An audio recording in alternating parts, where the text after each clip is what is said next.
সব মানুষ কোথাও একটা আশ্রয় খুঁজেন, যেমন কবি খুঁজেছিলেন। জীবনানন্দ দাশের কবিতা বনলতা সেন। হাজার বছর ধরে আমি পথ হাঁটিতেছি পৃথিবীর পথে, সিংহল সমুদ্র থেকে নিশীথের অন্ধকারে মালয় সাগরে। অনেক ঘুরেছি আমি বিম্বিসার অসুখের ধূসর জগতে, সেখানে ছিলাম আমি আরও দূর অন্ধকারে বিদর্ভ নগরে। আমি ক্লান্ত প্রাণ এক, চারিদিকে জীবনের সমুদ্র সোফেন আমারে দুদণ্ড শান্তি দিয়েছিল নাটোরের বনলতা সেন। চুল তার কবেকার অন্ধকার বিদিশার নিশা, মুখ তার শ্রাবস্তির কারুকার্য।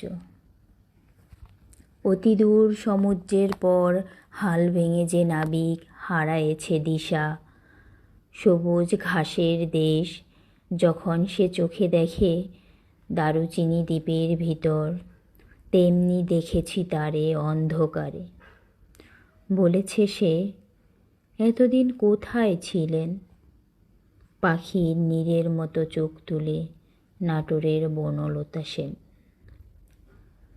সমস্ত দিনের শেষে শিশিরের শব্দের মতন সন্ধ্যা আসে, ডানার রৌদ্রের গন্ধ মুছে ফেলে চিল।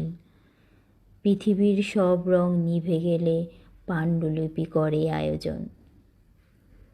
তখন গল্পের তরে জোনাকির রঙে ঝিলমিল, সব পাখি ঘরে আসে, সব নদী পোড়ায়ে জীবনের সব লেনদেন।